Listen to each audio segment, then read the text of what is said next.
Hello once again. Our topic for today is about computing probabilities and percentiles using the standard normal table.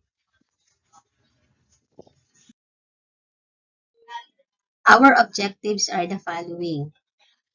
Utilize the use of the table of standard normal distribution. Compute probabilities and percentiles related to a given z-score or normal random variable x. And sketch the graph of the normal distribution. In finding the probabilities, the following notations will be used. A. Probability at the left of Z. B. Probability at the right of Z. Z. The probability of Z that is in between two other Z values. Say A and B.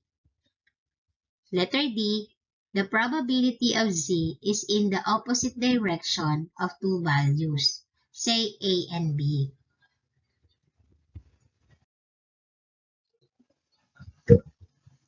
Letter E. The probability at the left of a normal random variable. This is the symbol. Letter F. The probability at the right of a normal random variable. X. And G. The probability of a normal random variable X that is in between two other normal random variables, say A and B. And letter H, the probability of X is in the opposite direction of two values, like A and B.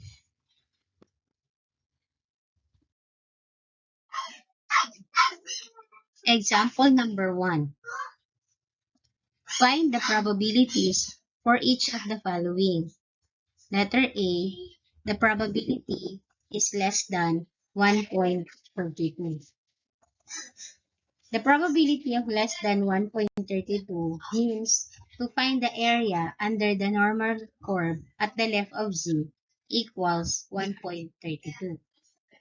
So if we will draw a table, a normal curve,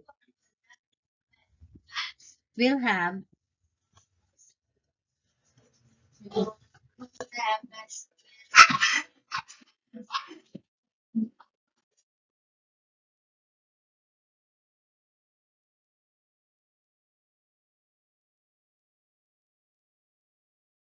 this one. Again, it is 0. Your 1 is here, 2, and 3.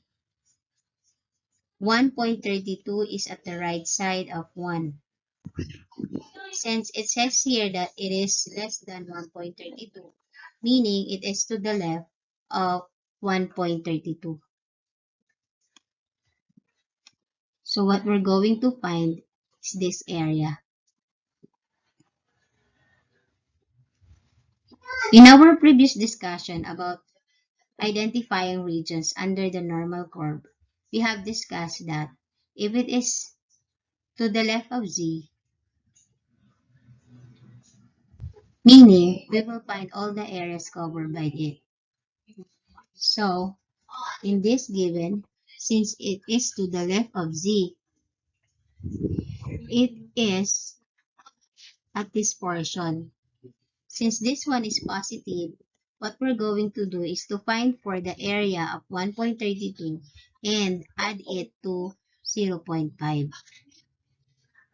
Looking at the table, we will look for 1.32, 1.3 first, and then for the hundreds place, we have 0.02. In 1.3, we have this one, and then 0.02. Getting their intersections, this will fall at this area. So 1.32 is 0.4066. Since we will add it by 0.50 to 0.5 thousand, the required area will be 0.9066. Since we're asked to find the probabilities, it is 0.9066 or 90.66%. For us to get it in percentage, you just have to multiply it by 100%. That's why we have 90.66.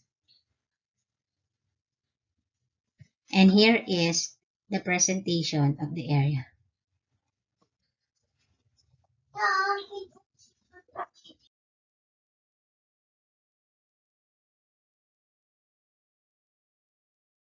B. Find the probability of z less than negative 1.05. Z less than negative 1.05 is the same as the area under the normal curve at the left of Z equals negative 1.05. So let us have its illustration in the normal curve.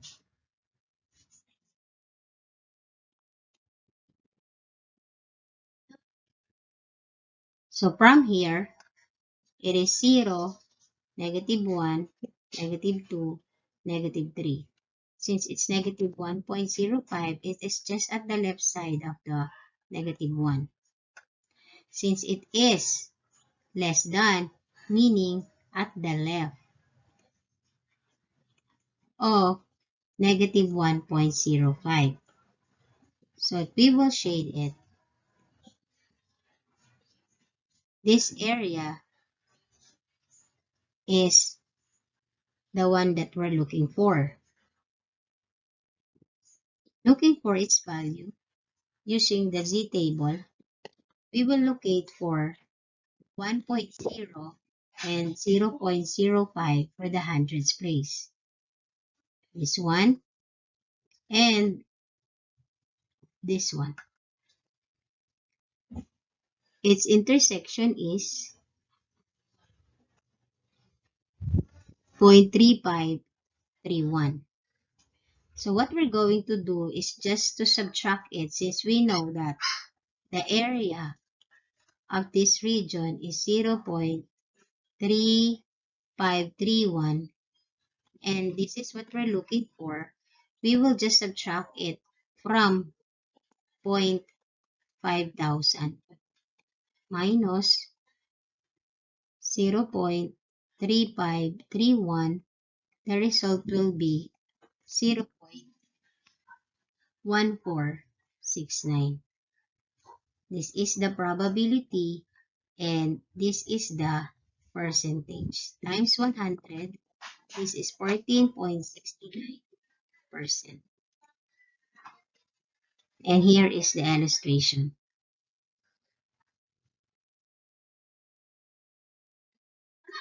Letter C, find the probability of Z between 1.56 and negative 0.75. With that, it is the same as the area under the normal curve between Z values negative 0.75 and 1.56. Let us illustrate. So we have the normal curve again. If this is our 0, this is 1, 2, 3, negative 1, negative 2, negative 3. Negative 0.75 is at the right of negative 1, while 1.56 is at the right of positive 1. So what we're looking for is this area, this region.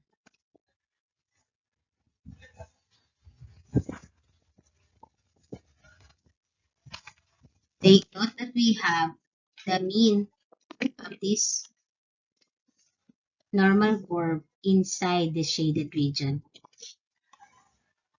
We will have the mean, we have the mean at this point. Now at that point, Meaning to say, we will look for the area of 1.56, and from this area to negative 0.75, we will look also for the area, and then we will add.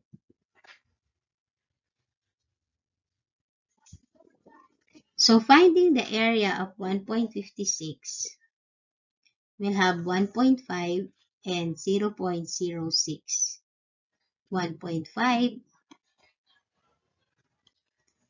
is this one, and 0.06 is this one. The area will be 0.4406.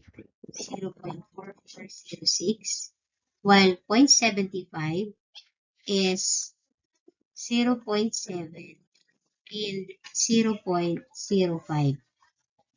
So 0.7 and 0.05, it will be having 0.2734. 0.2734. So from here up to this point is 0.4406, and from the middle, from the mean up to negative 0.75 is 0.2734. What we're going to do is just add these two. Adding that will give us 0.4406 plus 0.2734.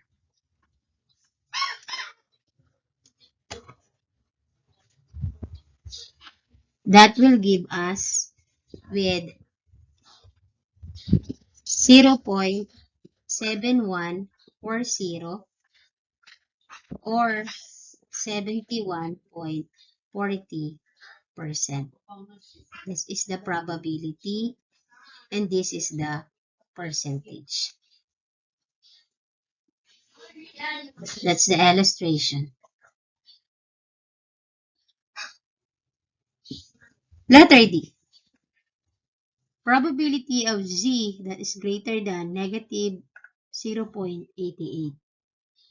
It is the same as the area under the normal curve at the right of negative 0.88. So let us again illustrate. Let's first identify where is negative 0.88. Negative 1, negative 2, negative 3. So negative 0.88 is at the right side. That's lesser than 1. Since it says it's to the right, therefore we will just shade it. And here is the given region. What is the probability of Z greater than negative 0.88? So what we're going to do is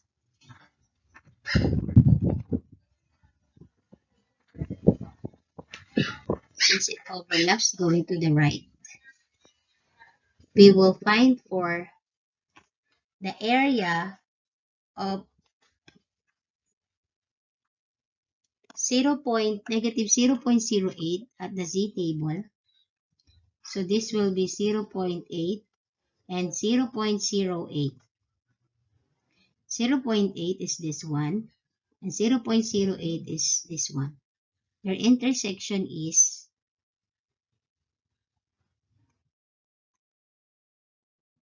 0.3106. And with that, we will just add that by this area is the 0.3166 and this is the 0.5000. So we will just add the area of 0.3106 plus 0.5000 for us to get the probability. This is 81, 0.8106 or 81.06%.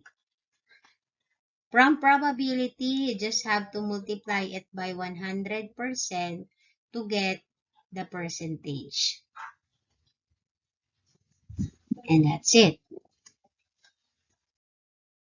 Number 2.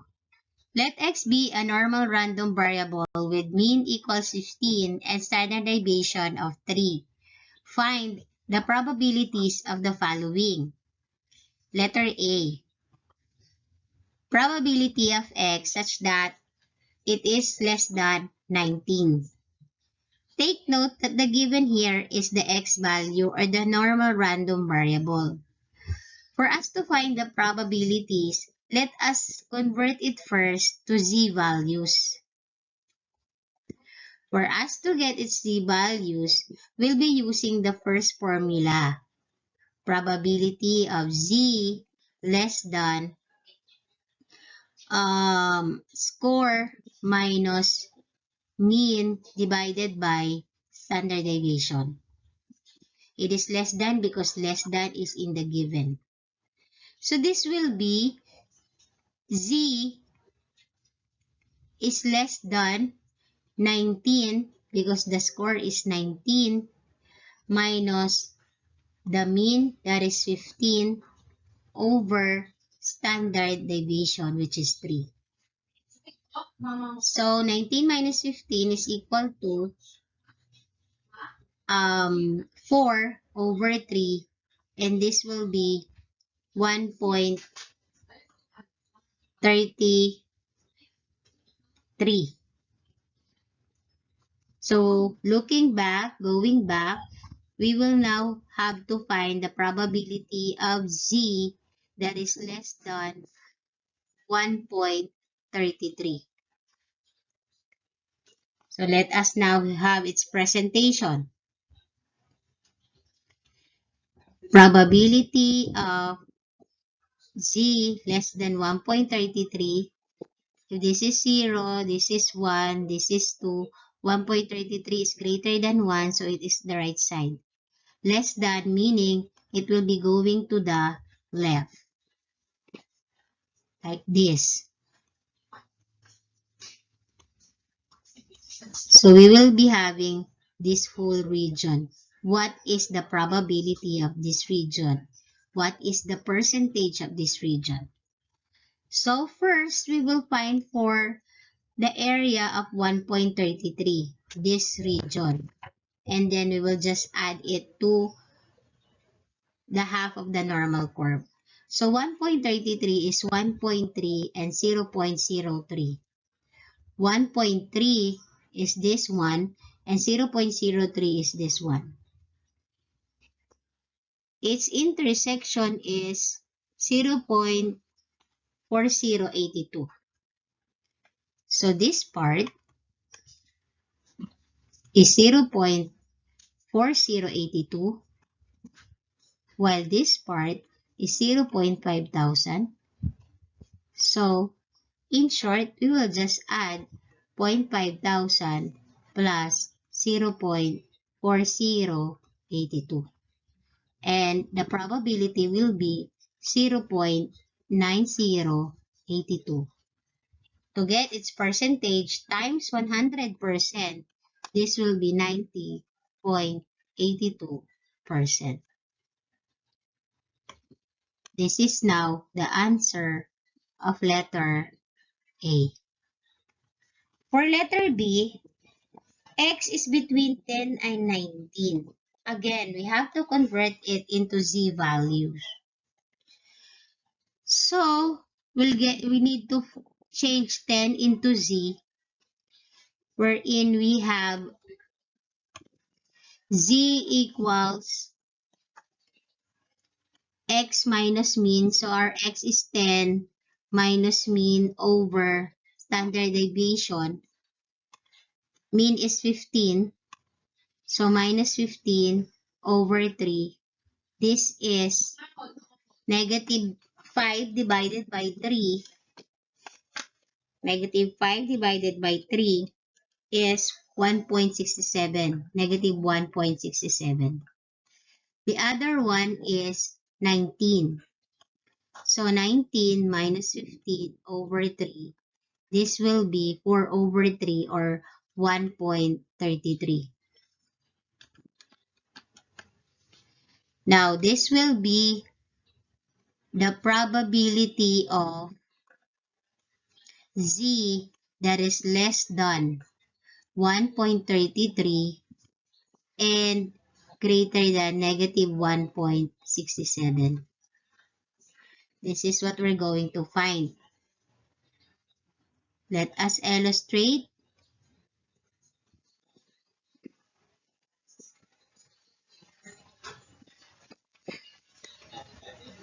This is 0, 1, 2, negative 1, negative 2.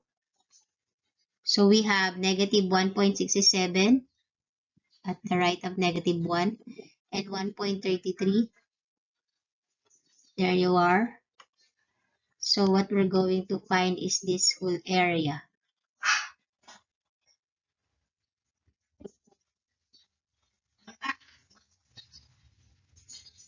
So as I have said, the area that we have in the z table are from 0 up to the z value, or from the mean up to the z values.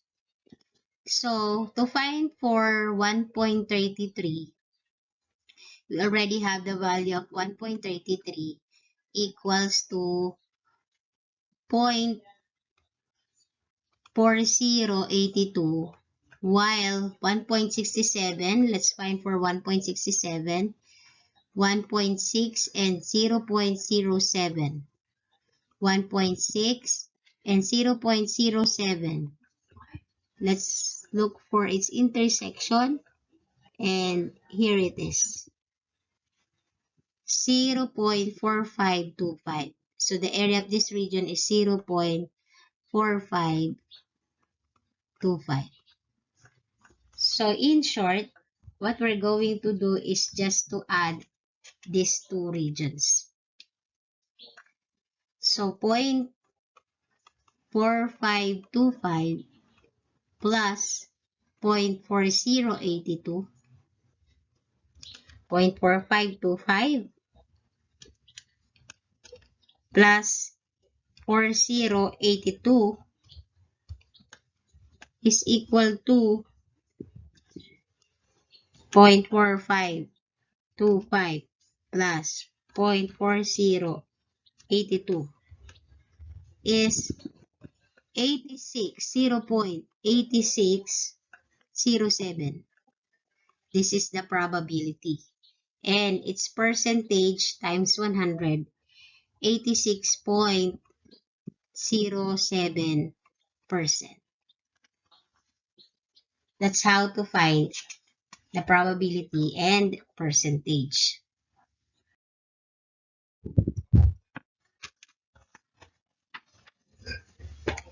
Example 3. The mean number of hours a Filipino worker spends on the computer is 3.1 hours per workday. Suppose the spending time is normally distributed with a standard deviation of 0.5 hours on the computer, using that the variable is normally distributed. The percentage of workers who spend less than 3.5 hours is the same as the area under the normal curve at the left of our normal random variable of 3.5 hours. So at first, we will convert 3.5 hours into z value. And with that, we'll be using the formula z is equal to x minus mean over standard deviation. Our x is the 3.5 minus 3.1 divided by 0.5. And this will give us 0.08 or 0.80. Illustrating it in the normal curve, we have this. Since it says here less than 3.5 hours, so the shaded region is at the left of 0.8. For us to find for 0.8 on the Z table, we'll look for 0.08 and 0.00. So therefore, we'll have this one and this part. Its intersection is 0.2881. So 0.2881 is the area from 0 to 0.80. So 0.2881. For us to find for the whole area, since we know that this area is 0.5 thousand, what we're going to do is to add this. So the final answer will be 78.81% or 0.7881. Example 4. Each month, a Filipino household generates an average of 28 pounds of newspaper for garbage at recycling. Assume that the distribution is normal with a standard deviation of 2 pounds.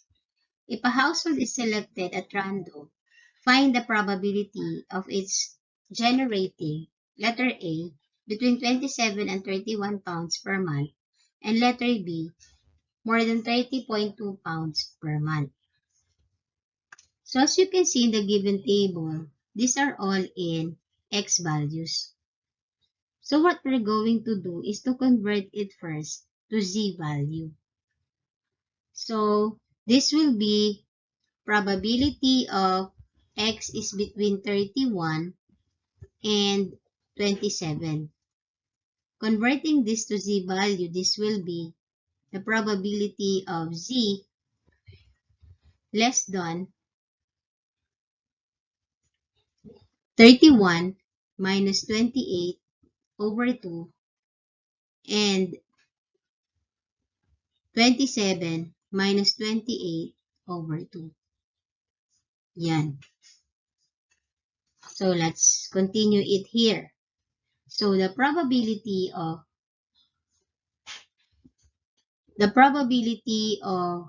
letter A will be 27 minus 28 is negative 1 divided by 2 will be 0.5, negative 0.5, and is less than 2. 31 minus 28 is equal to 3 divided by 2 is positive 1.5. So this is what we're looking for, the probability of this region. To illustrate it in the normal curve, we'll have 0, 1, 2. 1.5 is at the right side of 1, while negative 0.5 is between 0 and negative 1. Since C is between these two values, meaning to say, this whole area is what we're looking for.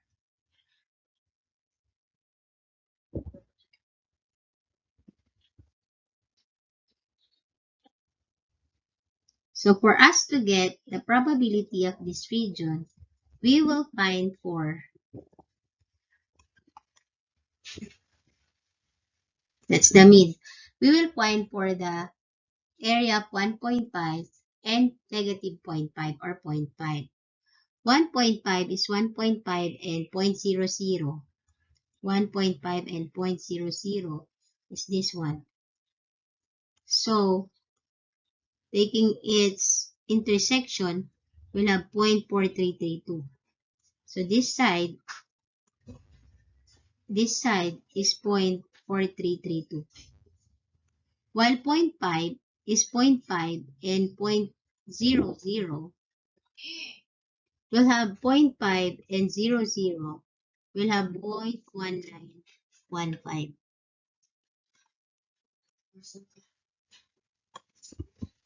0.1915. So this region is 0.1915. Since our aim is to get the area of the shaded region, what we're going to do is to add the said areas. So 0.1915 plus 0.4332 will give us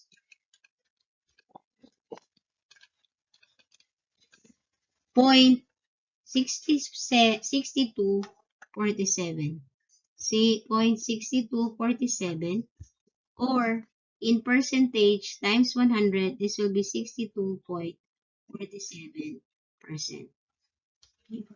This is the probability of letter A.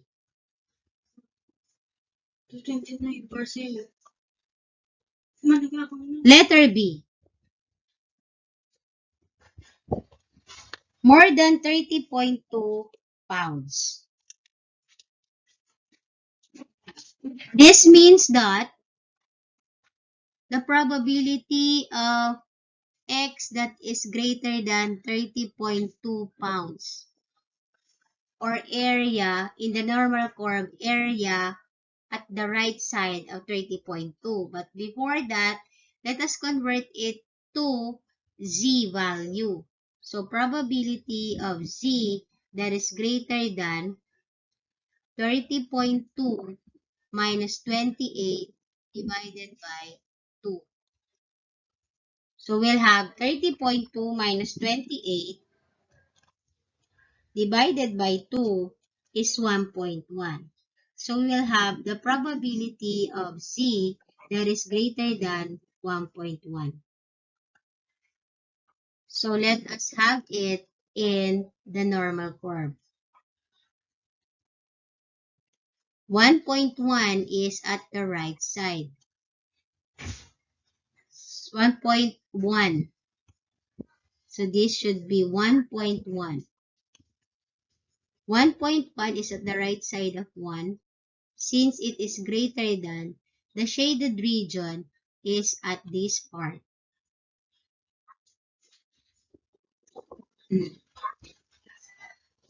For us to find for the area of the shaded region, let us first find for the area of this region. 1.1. 1.1 is 1.1 and 0.00. 1.1, 0, so its intersection will be 0.3640. And this region is 0.3643. Our aim is to find the shaded region. We know that half of the normal curve is 50% or 0.5,000. What we're going to do is to subtract the area of 1.1 from 0.5,000. 0.3643. So 0.5 minus 0.3643, it will give us with the answer of 0.1367 or 13.67%. And this is now the answer of letter B.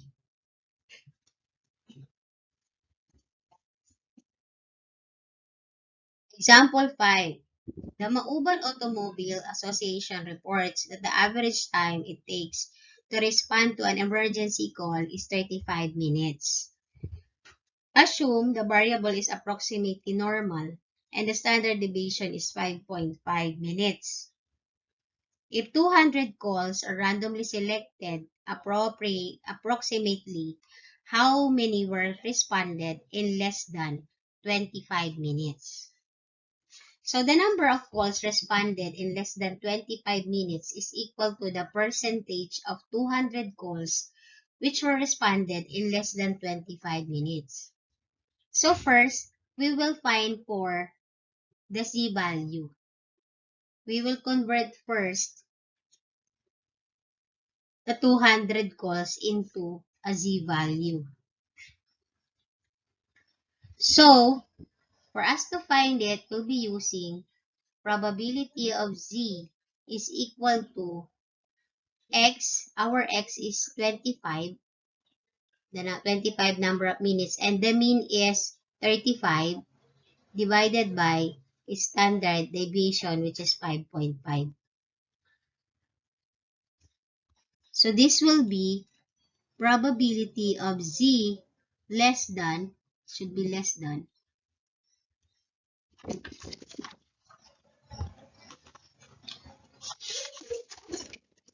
25 minus 35 divided by 5.5 is negative 1.82. For us to find for that region, let us illustrate it in the normal distribution curve. This is the mean. This is negative 1, negative 2. Negative 1.82 is near negative 2. And it says here it is less than negative 1.82. So what we're going to shade is the area at the left of negative 1.82. For us to find for this area, we will first find for the area of 1.82. So therefore, in using the z table, 1.82 is 1.8 and 0.02. 1.8 is this one and 0.02 is this one. So their intersection is 0.4656. This area is from the mean up to 1.82. Again, this area is from the mean up to 1.82. So this is the area of this part, 0.4656. What we're going to find is this region. For us to do that, again, half of the normal curve is 50% or 0.5,000. Let us subtract that from 0.5,000. 0.4656. 0.4656. So this is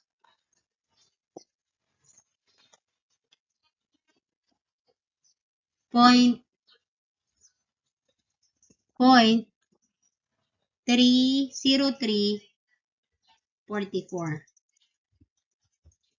Since our aim is to find for the number of calls, we will multiply it by 200.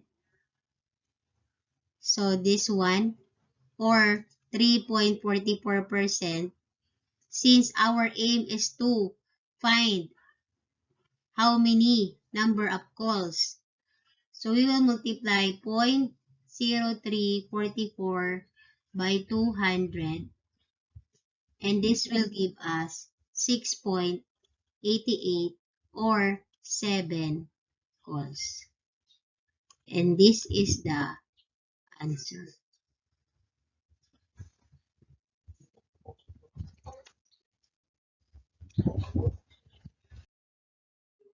So that ends our discussion. And for the reference, we have the statistics and probability of the pivot copy. Thank you, and don't forget to like and subscribe my YouTube channel, Juliet B, if you are new with my channel. And I hope you have learned a lot from today's lesson.